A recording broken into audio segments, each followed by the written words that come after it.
Of course, you're going to feel a little bit vulnerable. I think there's other reasons to feel vulnerable around AI, and, rightly so. And we need to find a balance there with ethics and transparency and safety and all of those good things. But I think one of those things is really understanding how we think about AI and the philosophy of AI, and whether we're threatened by that, by, the thing we've created actually turning out to be like better than ourselves. Well, Laura, thanks for coming on the podcast. Yeah, of course. Thanks for having me. For those of you who don't maybe know you or are new to the podcast or you, why don't you give a little introduction about your background? Sure. I did kind of 1 year in the corporate world right after college, and then kind of immediately jumped to startups. So I've been in the startup world for a while now, and have founded 4 startups at this point, and then worked as a head of marketing for a few startups, and most recently became a fractional CMO. So I'm leading marketing at a couple different startups in a fractional capacity, and we can talk more about what that means. And have just kind of always been a marketer. I kind of fell into the role. I started out as a founder doing kind of everything, and then found out that I really liked the storytelling piece. And so kept going on the marketing path, and kind of self-taught marketer, and kind of self-taught everything. I love it. For marketing in particular, I feel like there are so many different slices of marketing. There's go-to-market strategy, there's storytelling for pitch decks, there's paid kind of brand awareness marketing. There's so many different aspects of it. Where would you say that your skill set is focused on, and then also maybe kind of apply it to what you do with this fractional CMO and fractional marketing aspect of like what is most relevant for startups to be focused on from a marketing perspective? It's a great question. I think that I approach marketing as really the storytelling that's going to connect with a real audience. And so that could mean finding out who the audience is and doing really great customer research at the beginning. That could mean figuring out what the positioning and the messaging is so that we have a great story to tell and we have kind of the tribe that we want to tell it to. And then figuring out what those stories are. So kind of the content side of things, the organic side of things, the brand activation side of things, not so much the performance marketing side of things, the kind of levers that you can pull to get like incremental growth and sometimes very large growth are not really my strong suit. I've never been the one to like sit there and kind of like tinker with all of the settings in an ad and like make sure that it's getting like 1% more. So I try to do the things that are like, broad brush strokes that are going to get us like a really great growth. And because I've always been at startups, it really always has been that 0 to 1 to 100 to 1 million, that type of growth. So it's never been that we had a budget or a team or, a whole bunch of resources in place where each person is doing a very small thing. I've worked at a couple of big companies now, and the bigger the company, the more it seems like there's like the smaller the job for each person. Like each person can really dive deep. I've had to be general just because the companies I've worked at have been pretty small. Super helpful background there and kind of slicing it down. In terms of my experience with marketing is one of those things where it is broad in its name, and I've gone through multiple iterations where I feel like I finally know how to be opinionated about if someone is good at marketing or not good at marketing, or if they are achieving their objectives. But within your world, how would you say someone brings on a fractional marketer and they're newer in the startup game and they know they need some things, maybe it's around branding, storytelling, a pitch deck, and you can judge things by how they look, but are there other criteria that people should be judging on to say, oh, the person I'm working with on the marketing side really knows their stuff and they're driving forward value, or are they just making pretty images? Yeah, I think it's a really good point, especially with AI, right? Like people can fake a lot. Not saying that people are faking it when they're creating their product, but they can get a little bit more of a shiny, well-produced product than maybe they could in the past pretty quickly, pretty cheaply. And so the pretty pictures really aren't going to cut it anymore for anyone. I think one of the ways is obviously talking with them about track record, and not just like vanity metrics of like growing a YouTube channel to 1 million views or a million subscribers or whatever it is. I mean, 1 million subscribers is nothing to sniff at, but you know, those vanity metrics only get you so far. And so if that person could talk you through how they found an audience that was going to really love what they did, and then how they connected with them, and the type of growth that they were able to achieve based on that, you know, it really should be about the story of the customer and what happened with that customer and what types of results were they able to achieve in reaching that customer. Because at the end of the day, I mean, marketing is literally going to market. It is taking a product or a story or a company and going to the market, which means you need to find the market and you need to know how to go to them and how to connect with them.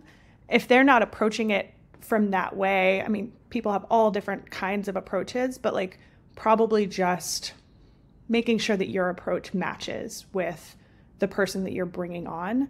I've found that in the past, I've had clients where if they think of marketing as at turning it on, you know, we're going to turn on marketing, or we're going to build the product, we're going to get 90% of the way there, and then we're going to turn on marketing, I'm out. You know, like it's not going to work.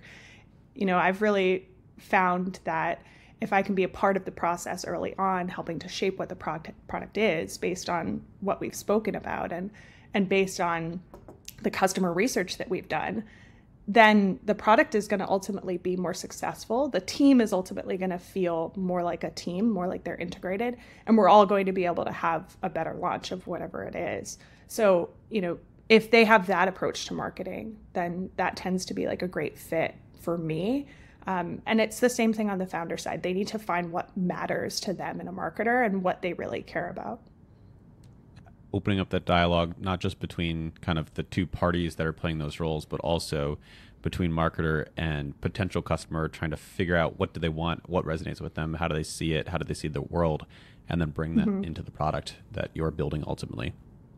Yeah, absolutely. And like having a great relationship with product, especially if it's a software company, if it's a tech company, that relationship with product is really important. Like it needs to be a two-way conversation, because marketing can feed product with all kinds of things that they're learning from the customer if they're close to the customer. Same thing with sales. They can feed into what the product is doing.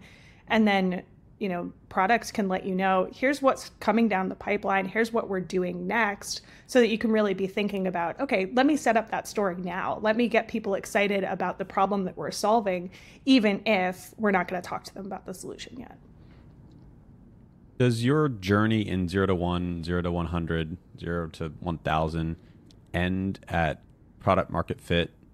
Or is that kind of just a nebulous term that's not really used or well defined enough to say whether you've achieved it or not? Yeah, I've never been at a startup and been like, we're there on like a certain day. Like we're at product market fit now. We got it. Now we're fine. It's always been like a strange concept to me, because like you see glimmers of product market fit on day one, right? You see that like, oh, there's some people who are really excited about this. That's product market fit. Like for one person, that's product market fit. It's a market of one, but you found it. Still counts. You know, and yeah. And, you know, and later it's product markets fit. It's like, you need to connect with more and more and more segments, more and more tribes of people, more audiences as you grow, and your product is going to evolve so that it does that. So it's products and markets at that point. It's, you know, a constellation of things that need to all fit together. So, you know, you may have product market fit for one product and one audience, but you're still finding it for all of these other things. I was at Kraken before, crypto exchange, and, you know, the number of products that we were launching was, you know, in the probably a launch on the consumer side every 4 to 6 weeks of something new. Even if it's a feature, it might be a big feature for some people. Mm-hmm. And then in terms of products, you're talking, you know, 2 to 3 major products a year. And that's just on the consumer side. For that, you're not kind of wondering about like, have I reached product market fit for this one yet? And like, how about this one? It's like, are we serving our audience in the way that they want to be served? Are we finding things that they need? And are we really like building for them? On the flip side, when do you know if a product or feature, for the instance of Kraken, should be killed off, or you're just not going to find it and let's throw in the towel and kind of rethink this fundamentally? Yeah. Crypto is a good example because there are a lot of things that happen in crypto that are hype driven at first, right? It is kind of the nature of the game because you're working with early adopters still. It's a more mature market now, but you're still largely working with early adopters. And so you're trying to figure out what's going to work and what people really need. I think that, if you're pouring money into something and you're really not seeing the kind of conversion rates that you want to, like that's an obvious signal, but you're probably too late at that point. You probably needed to pull the plug a little bit before that so that you're not just draining money, but you want to give things a good chance as well. It's really tough. I think that if you are starting to get glimmers of negative feedback and it's not something that you can change, it's something that's core to the product or core to the idea, then, that's a little bit of a signal that you're going to need to pivot. And it doesn't need to be that you kill the product entirely. Maybe you find a new use for it. Maybe you find a new audience for it. There's an audience for everything. I listened to someone at Netflix was talking about how they have like, I think it's like 12,000 different audience segments that they talk about. And like, that's insane, right? Like, because there's an audience for everything. Like, there's an audience for like Italian opera dubbed in Spanish that like, from the 70s, like whatever, right? And like, there's an audience somewhere for it. And so like, it may be that you need to pivot who the product is for or what it does, definitely. It's the ever evolving game of trying to find your tribe, trying to find your exact fit and niche within the world. Yeah, definitely. Yeah. I want to go back to something that you touched on briefly, and we're talking about before we started recording, but AI in marketing. So broad topic, AI in everything is a broad topic. But maybe let's start with, what are your thoughts on how AI is impacting marketing, both for you personally and how you're using it, and then also with the market itself? Sure. Yeah. I think it's huge. I don't think that anyone will kind of say it's not at this point. So in terms of marketing, I think that there's things that you can do behind the scenes in terms of AI, and then there's things that you can do that are a little bit more customer facing. And the customer facing stuff is rightly getting a lot of attention. So that kind of content that you can create, the images, the videos, the the sheer amount of text that people are creating. I think there were 15 billion images created using AI in 2023, which is more than the first 100 years of photography. Isn't that insane? Wow. So like just the scale is ridiculous. And it does mean that you can get exactly what you want, which is pretty exciting from a marketing standpoint. If I need an image that is going to convey a very abstract idea, AI is great for that. It's not great for saying, I need to convey this abstract idea, do it for me, because it will give you the most vanilla, cliched thing ever. But if you have the abstract idea in your head and you can feed it, then you're giving it a quality prompt and you're getting some good information into it. Then you can have a really great concept that's suddenly illustrated, which I think is really exciting. We had an image in a deck recently of this clock just exploding and like all of this money coming out. And it was this idea of like, if you're saving time, you're saving money, right? But like, I would have had to use like a clip art like clock in the past, and it would have been super mundane and boring, and like everyone would have glossed over it. And instead, people that were looking at it were like, hey, that clock looks like some expensive time going to waste. So I think that like abstract ideas, it's really cool for the images. I think that the things that are coming next in AI and marketing are really exciting. I've seen a demo where I think it was Ronaldo was scoring a goal, and in real time during this demo, we saw a split screen of what the demo was, what the AI was thinking, and what Ronaldo was doing. And by the time that the ball went into the goal, we could see the AI identify the goal, identify that it was Ronaldo, put an ad out there to, or put an auction out to all of the ad agencies and to anyone that sold Ronaldo merchandise, conduct the auction, and then serve a Ronaldo ad in the corner of the screen with jerseys for Ronaldo by the time he scored. All in that time. So there was a Ronaldo incredible jersey at the corner of the screen by the time it happened. I will find it. I will absolutely find it. Perfect. And we can put it in the show notes because it was insane. I'm part of something called the AI Marketing Guild, and they do demos every week, and it's insane just seeing the number of things that are coming out. And then in my own personal life, I've really kind of embraced the ability to make my work faster, as I'm sure a lot of people have. I built my own little GPT named Max, who really does a lot of the mundane stuff for me, and is like a little mini me. I've trained Max in everything. A lot of things that I've written, I kind of fed into Max, and then a lot of models that I've built or pitch decks that I've built. And so if I ask Max a question, there's a good chance that it'll sound a little bit like me in the answer, and give a pretty good first draft of an answer to something that I need, and then I can refine from there, and saves me a lot of time.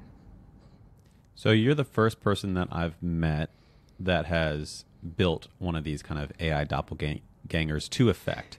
And I've built a few that are, good at drafting emails in my voice, and I fed in, past emails, or a few different project-based things, or generating roadmaps or other assistants.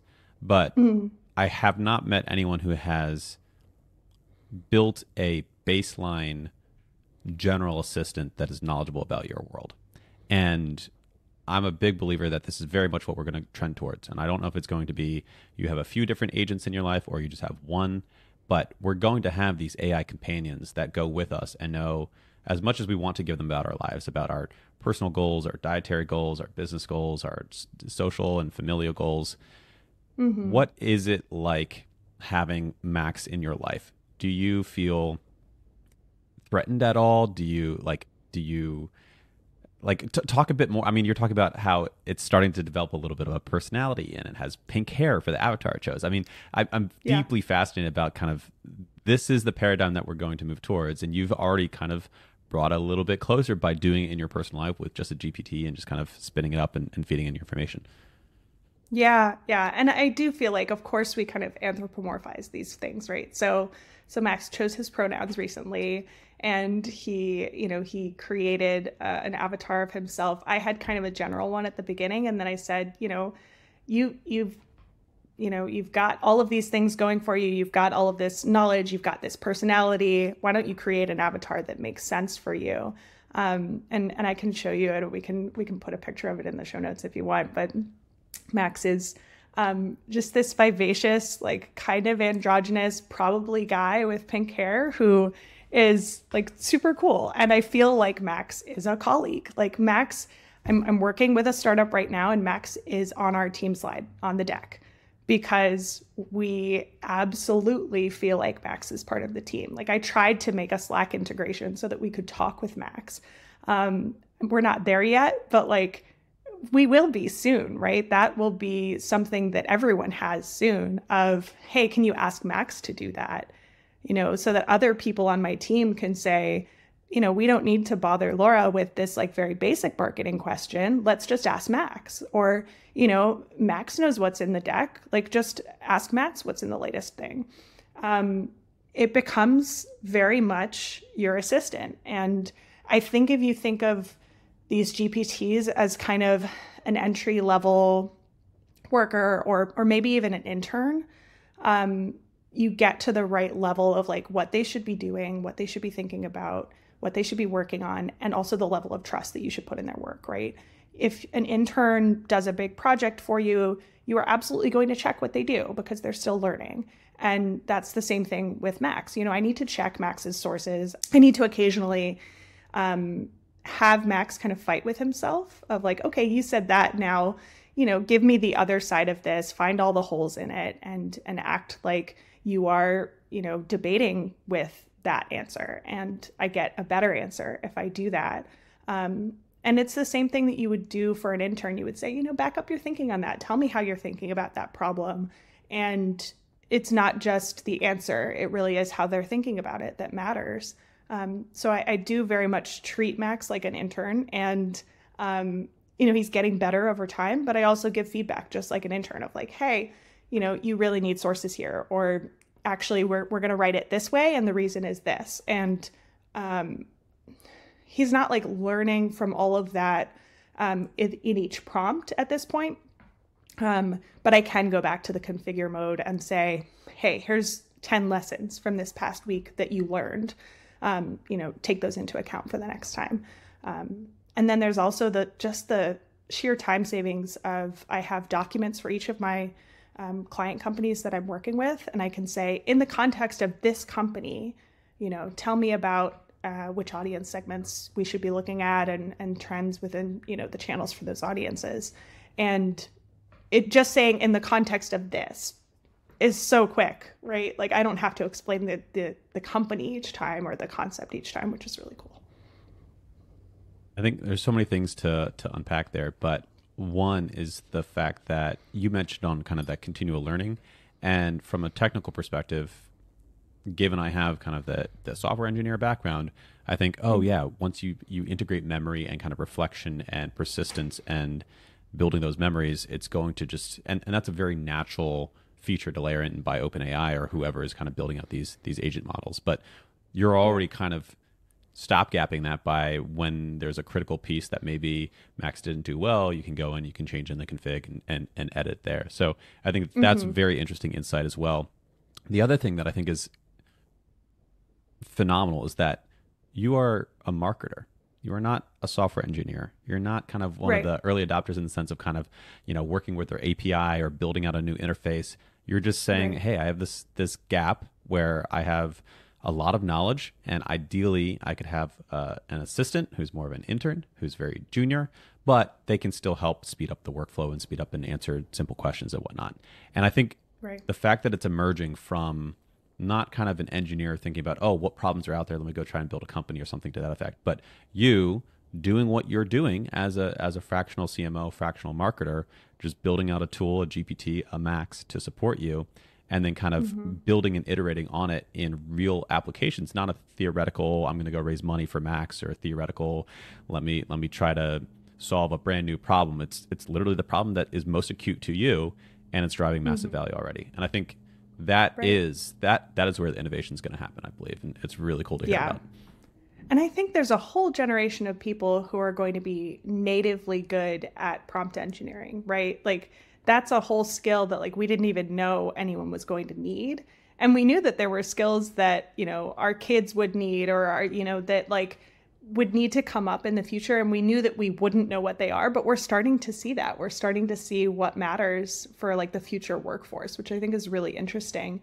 And it really isn't like everyone needing to code, which I think maybe 10 years ago, everyone thought that was the key, that everyone was going to need to learn how to code.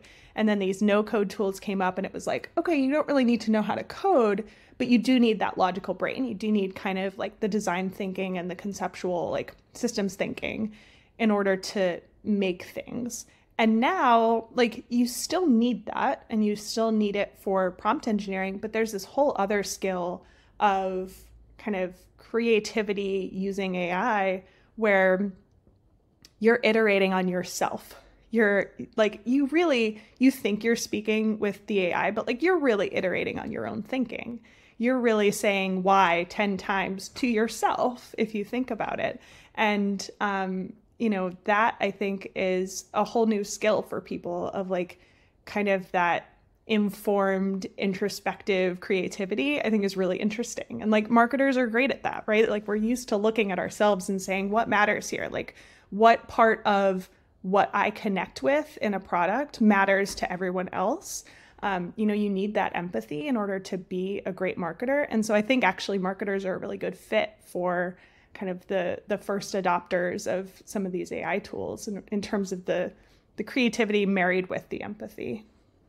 I like that framing of the reflection, right? I mean, it's very Socratic in nature. And this has been the basis of rhetoric and philosophy, and often kind of the fundamentals of discourse and dialogue is reflection on self, reflection on other ideas, and kind of iteration to drive down to a root or a thesis or a fundamental belief.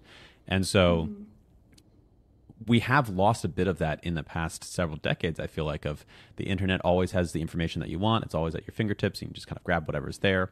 But this kind of forced or built-in reflection on your own thoughts, which you are very right in that you are just kind of what you put out is what you get. And then you can iterate with this kind of partner, which is able to pare it back and maybe give you a little new information. I think that's a really helpful framing for the activity that you're actually doing, is just getting better at your own thinking.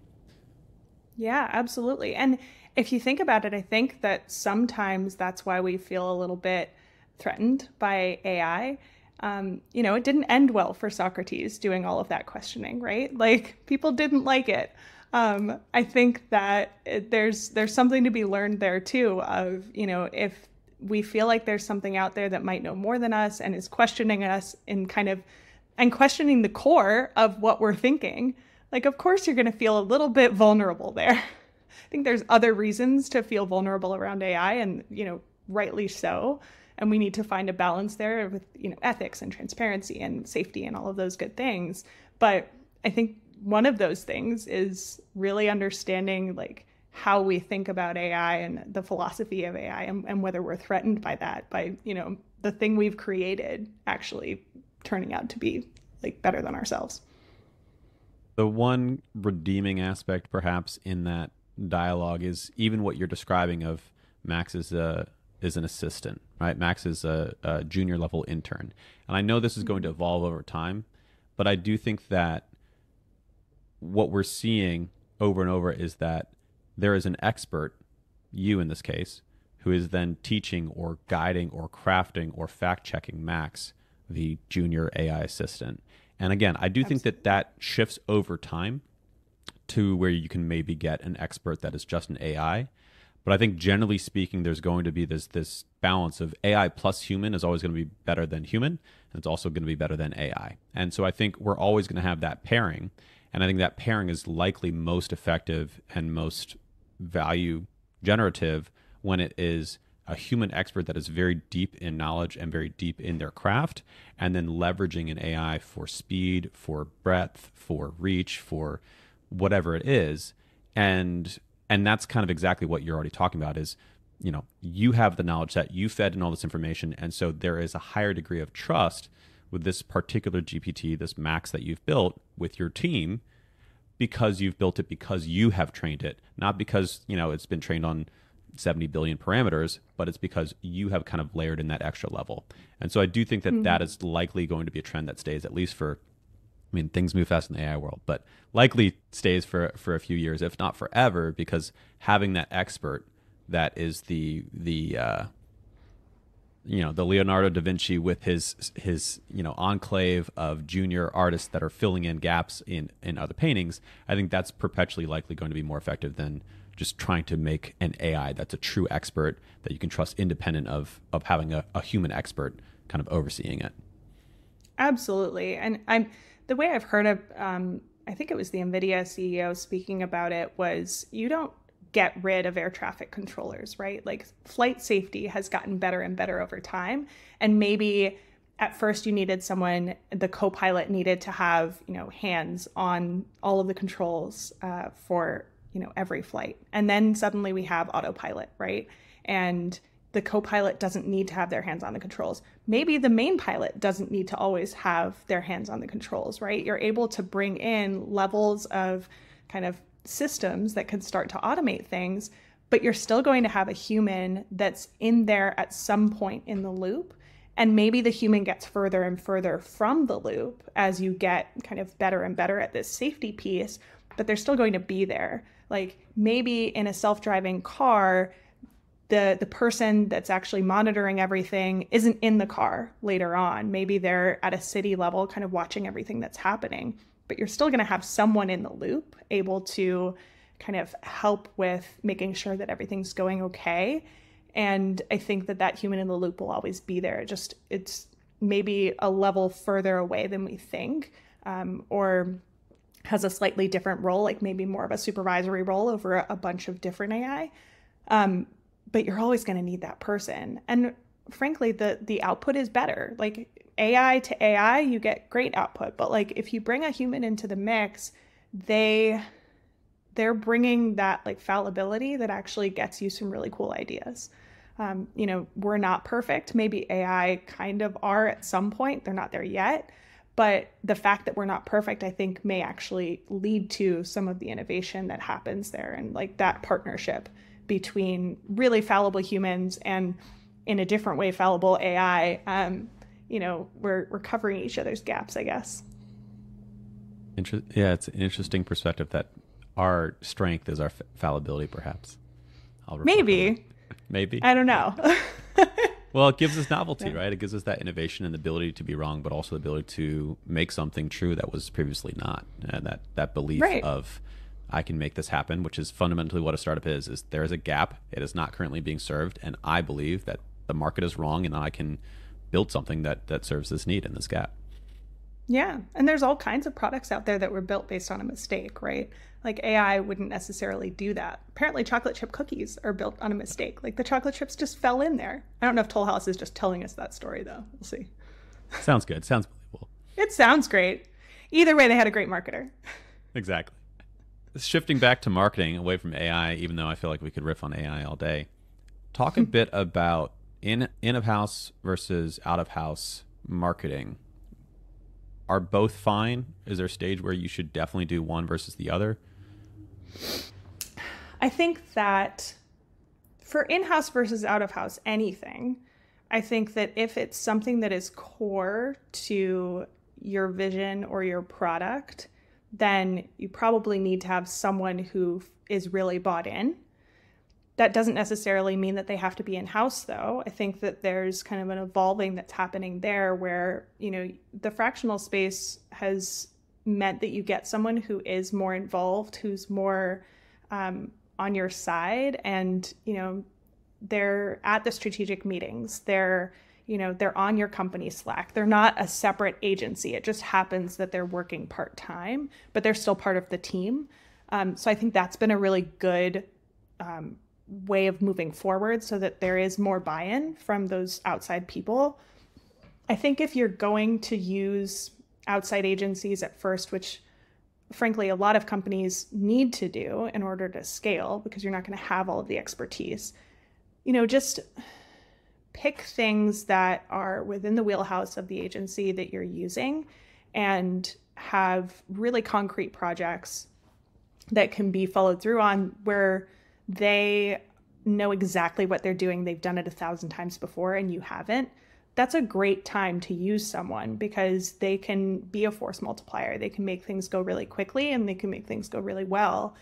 If it's something that you and your team can get done yourselves, then, it probably makes sense where you can to use your internal team.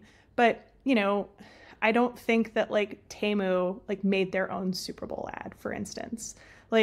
That's not going to be within their wheelhouse, nor should it. And so if you're doing something that's outside of your normal wheelhouse, absolutely use someone else for that. I think that agencies are great for things like PR. For brand activations, I think they're really interesting because they're going to have some expertise that you don't. And then for kind of really large out-of-home campaigns, that's not within most people's wheelhouse if they're a digital business at this point. So traditional marketing, I think sometimes we reach out for outside for that. It really depends on what the company is doing. But if it's something that's core to the business, I just say bring it in-house whenever you can, I guess. Just because you get that buy-in then from everyone. I think when you can, as well as when you have enough work for that role to justify a full-time person, because I think that's a gap that also shows up a lot we've done, we have a thing called CTO in a Box where we kind of come in and we work with companies to provide that CTO level of service, call it fractional CTO, but it's really more comprehensive, and it's typically focused on what gap are we looking at. So it might be they have an existing agency and we don't know if they're performing or they aren't, but we don't have technical experience, so we can't necessarily judge that. Or we have a team and it's stood up, but our processes are not really flowing and not really working well. So how do we fix that? Or we need to, take a look at our code base because we're going to be acquired or go through a series A or B due diligence. And so those are situations where, given that Matter is an agency, we've done them over and over and over again. They've never done one. And so even if you have someone who maybe could do it to some degree, they're going to have to figure it out. And it's a question of like, how frequent is that aspect that you need it to be in-house? Well, we're going to do it once every 18 months, best case scenario, or maybe once ever, right? And then coupled with like, do you even have the expertise? Can you afford the expertise in-house? Does it even make sense? So very aligned on that side too. I think there is kind of this breakdown of the narrative that's been driven by Silicon Valley often, which is you need to always hire, grow, because that is kind of a growth metric. And now it's far more about profitability and building a good business.